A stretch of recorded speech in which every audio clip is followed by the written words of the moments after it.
जी अस्सलाम वालेकुम जी अगेन।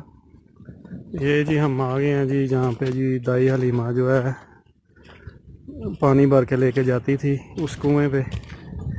ये वो कुआं है जहाँ पे हम अभी पहुँचे हैं जी।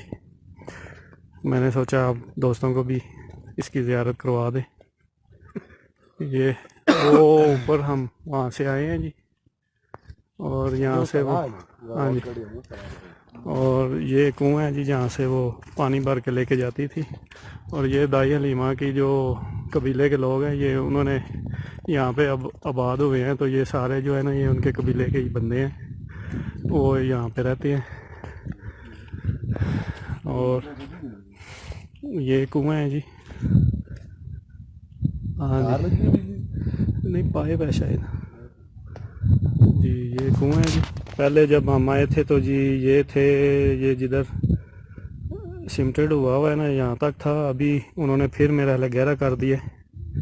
पहले तो ये गंदगी से भरा हुआ था, अभी लगता है उन्होंने कोई सफाई सफाई की है कुछ, इसको कुएं को दोबारा से जो है मेरा ख्याल है कोशिश की है उन्होंने, शायद पानी शानी किया। काफ़ी गहराई है तो ठीक है जी।